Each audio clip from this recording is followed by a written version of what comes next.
WhatsApp bro? Hi, Radhe Radhe, પ્રણામ, જય જિનેન્દ્ર, જય સચ્ચિદાનંદ. હાય ફ્રેન્ડ્સ, કેમ છો? આજે આપણે ગાંધીજીના અર્થશાસ્ત્ર વિશે અને ગાંધીજીના ટ્રસ્ટીશિપના સિદ્ધાંત ઉપર થોડીક વાતચીત કરીશું, ચર્ચા વિચારણા કરીશું.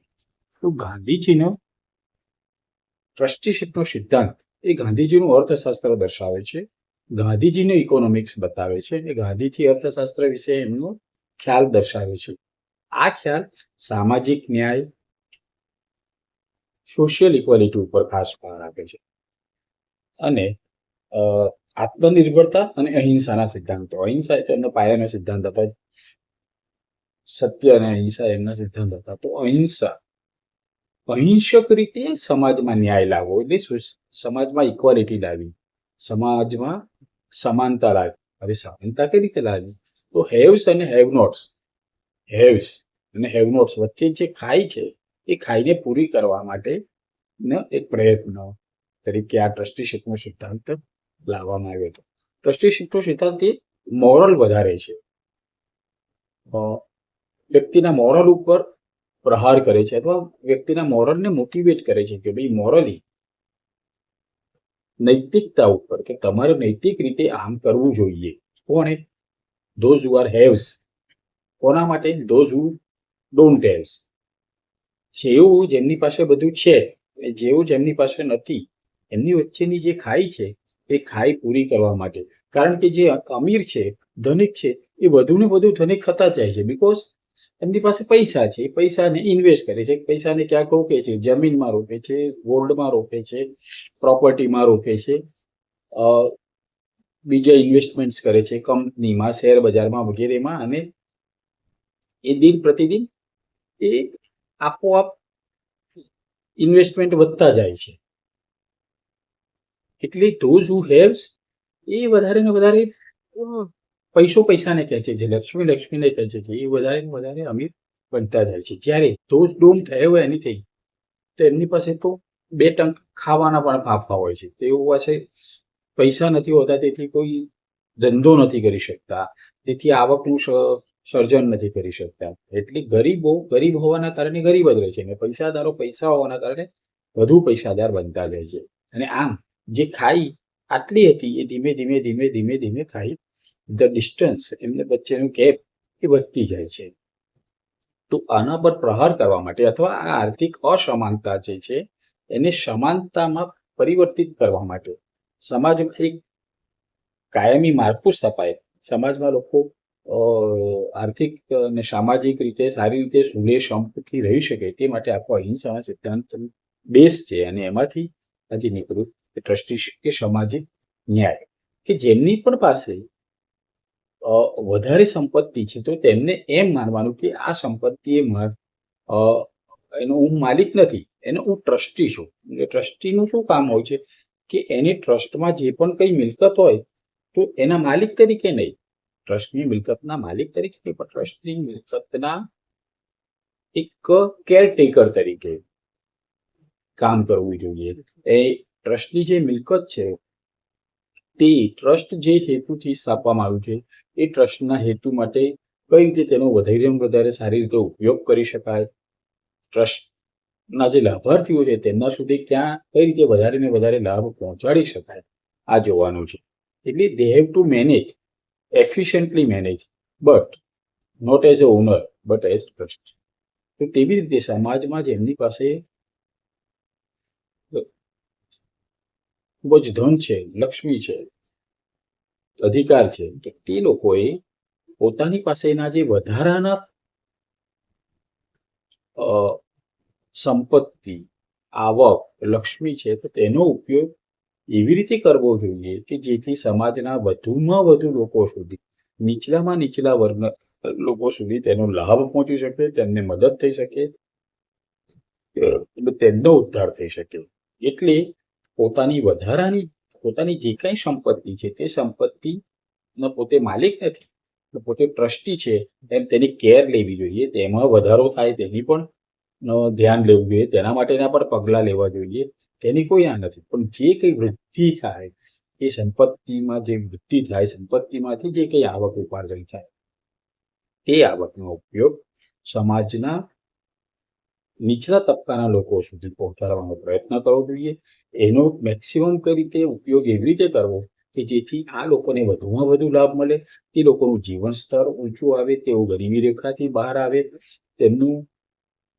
તેમને એક અર્થમાં સામાજિક અને આર્થિક ન્યાય મળે. આ એકચ્યુઅલી વચ્ચે જે ગેપ છે તે એક રીતે અન્યાય છે, સામાજિક અન્યાય છે, અને એમાંથી જ ઘણી બધી દૂષણોને જન્મ મળતો હોય છે. અને તેનાથી જ સમાજમાં અનરેસ્ટ થાય છે. સામાજિક અનરેસ્ટ થવાનું, સોશિયલ અનરેસ્ટનું મુખ્ય કારણ છે આર્થિક અસમાનતા, કે જેમની પાસે ખૂબ જ પૈસો છે એ રોજના હજારો લાખો રૂપિયા એમને મોત્સવ પાછળ વાપરે છે, ને કેટલાક એવા છે જેને 2 ટંક ખાવા નથી મળતું. તો જે લોકો પાસે નથી એમને અસંતોષ તો થવાનો છે. ત્યારબાદ તેમાંથી ઘણા બધા એ બધા આમ કરે છે એમ કહેવાનો મતલબ, પણ એમાંથી ચોરી, લૂંટફાટ, ખૂન, ધડ અને બીજા બધી રીતના સામાજિક કુકર્મો જેને કહેવાય, એવાને એવાને જન્મ મળે છે. જરૂરી નથી કે દરેકમાં મોટી આગ હોય છે, પણ ઘણી બધી અંશે જોવામાં આવ્યું છે કે આવું થવા પાછળનું કારણ સામાજિક અસમાનતા છે. તો આવું ન થાય તે માટે જેમની પાસે પૈસા પુષ્કળ છે, જેમની પાસે ઘણું બધું છે, વધારે પ્રમાણમાં સંપત્તિ છે, તે લોકોએ એ સંપત્તિનો ઉપયોગ ટ્રસ્ટીસ તરીકે કરવો જોઈએ અને સમાજના લોકોને વધુમાં વધુ લાભ પહોંચાડવાનો પ્રયત્ન કરવો જોઈએ.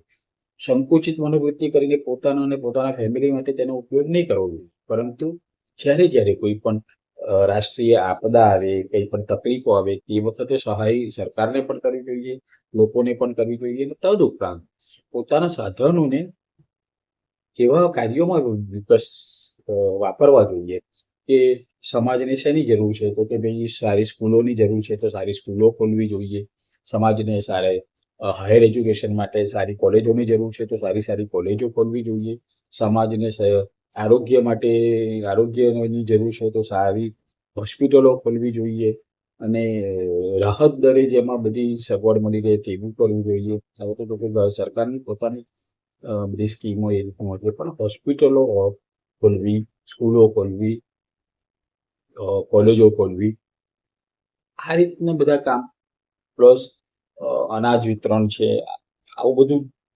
જો કાર્યો કરવામાં આવે તો તે સમાજના નીચલા વર્ગના લોકો સુધી તેનો લાભ મળી શકે.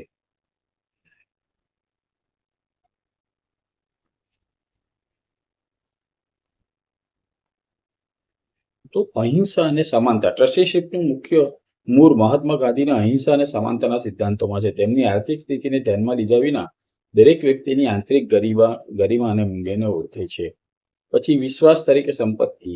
આ સિદ્ધાંત મુજબ સંપત્તિ અને સંસાધનોનો વ્યક્તિગત સંપત્તિ તરીકે નહીં, પોતાની વ્યક્તિગત સંપત્તિ પણ સામાજિક સંપત્તિ તરીકે, એક ટ્રસ્ટી તરીકે ગણવામાં આવે છે, અને એનો ઉપયોગ સમાજ કલ્યાણના ઉત્થાન માટે કરવો જોઈએ.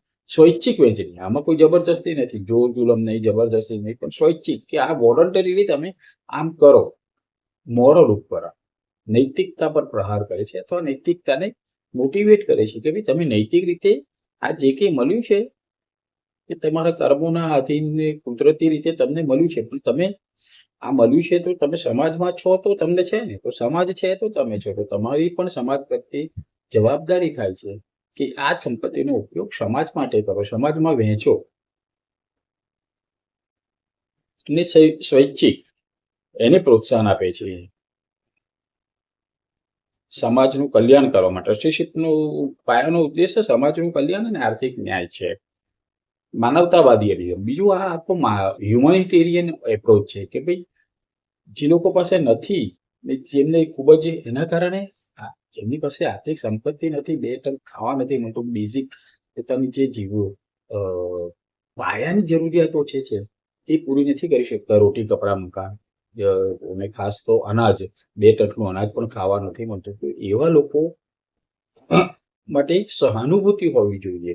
અને એમની એ દુઃખ છે, એમની પાસે નથી તો એમને દુઃખ છે, પીડા છે, તો તમારી પાસે સંપત્તિ છે તો તમે એવી રીતે વાપરો કે બીજાનું દુઃખ પીડા હલકી કરી શકો, ઓછી કરી શકો, એમાં એમને રાહત પહોંચાડી શકો.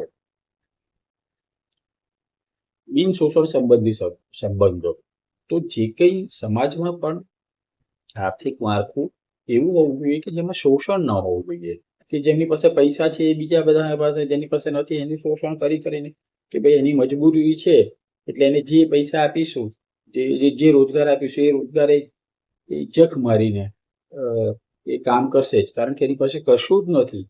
તો જે મળે છે એ માટે પણ જે મિનિમમ ધોરણ હોય એ પણ નહીં આપી અને કાં તો કેટલીક વાર 10,000 પર સહી કરાવી અને આપે 8,000 જ, આવી બધી પણ બનતું હોય છે. તો ઉપરથી એમની પાસે જે પૈસાદાર છે એ લોકો ઉપરથી શોષણ કરવા હોય છે, વ્યાજે પૈસા આપે તો પણ એમાં એટલું બધું ચિક્કાર વ્યાજ લે કે પેલો બિચારા એમાંથી બહાર જ ના આવી શકે 20% તો આ તો આર્થિક શોષણ થયું.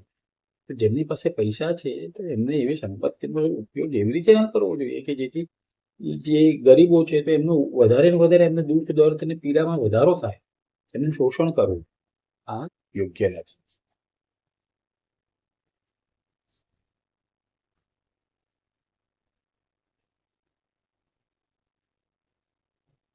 પછી ટકાઉ વિકાસ, જો ટ્રસ્ટીશીપનો સિદ્ધાંતને પ્રોપરલી સમજવામાં આવે, પ્રોપરલી ઇમ્પ્લિમેન્ટ કરવામાં આવે તો સમાજનો વિકાસ થાય છે.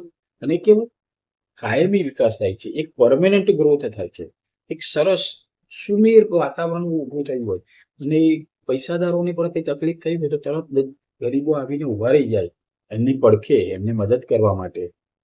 કંપની ઉપર કંઈ પણ આવ્યું હોય તો એના વર્કર્સ આવીને ઉભા રહે કે નહીં ભાઈ અમારી આ કંપનીને કંઈ થવું ના જોઈએ, બિકોઝ અમે પણ આની સાથે જોડાયેલા છે, સંકળાયેલા છે. એમને પણ એમ થાય કે અમે પણ આ કંપનીના માલિક છીએ, એટલે તેઓ નથી પણ એમને પણ એમ થાય કે ના આ કંપની અમારી છે, એવું પોતાનાપણાની લાગણી થાય.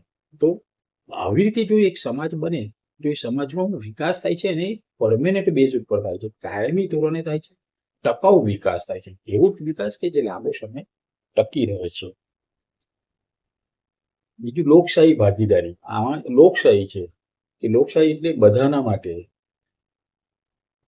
તો સંપત્તિ પણ બધા માટે છે એવી રીતે જો એનો ઉપયોગ કરવામાં આવે લોકશાહી રીતે બધાનો અને એમને ભાગીદાર બનાવવામાં આવે છે. વર્કર્સ છે એમને પણ નફામાં ભાગીદાર બનાવે કે ના ભાઈ સારો નફો થયો છે તો લાવો એમને બોનસ આપીએ, અથવા બોનસ આપતા હોય તો એ બોનસમાં વધારો કરીએ, એમને પગાર ધોરણમાં વધારો કરીએ, એમને ઇન્ક્રીમેન્ટ કંઈક આપીએ, કંઈક નવી ગિફ્ટ આપીએ. એ કંપની પોતે જો સારો નફો કમાઈ હોય તો એ નફાને પોતાના કર્મચારીઓ, પોતાના મેનેજમેન્ટના જે અલગ અલગ લેવલના હોય, upper level, middle level, lower લેવલના મેનેજમેન્ટના કર્મચારીઓ હોય, ઓફિસનો સ્ટાફ હોય, ફેક્ટરી વર્કર્સ હોય, આ બધા જે સંકળાયેલા હોય તો એમની વચ્ચે નફો વહેંચવાની અલગ અલગ મેથડ્સ ને ઇમ્પ્લિમેન્ટ કરવી જોઈએ. જો બોનસ ના આપતા હોય તો બોનસ શરૂ કરવું જોઈએ, આપતા હોય તો એમાં વધારો કરવો જોઈએ, એમને કંઈક અલગ પ્રકારનું ઇન્સેન્ટિવ આપવું જોઈએ. માર્કેટિંગના આધારે, સેલ્સના આધારે અલગ અલગ પ્રકારનું એમને પણ ફાયદો થાય. બીજું કંપનીને પ્રોડક્શનને, કંપનીના માર્કેટિંગને, કંપનીના વેચાણમાં પણ ફાયદો થાય તેવી રીતની સ્કીમો મૂકીને એમને ઇન્સેન્ટિવ આપવું જોઈએ કે જેથી એમને વધારે સારું કામ કરવાની, વધારે પ્રોડક્ટિવલી કામ કરવાની એક એમના અંદર પ્રોત્સાહન મળે.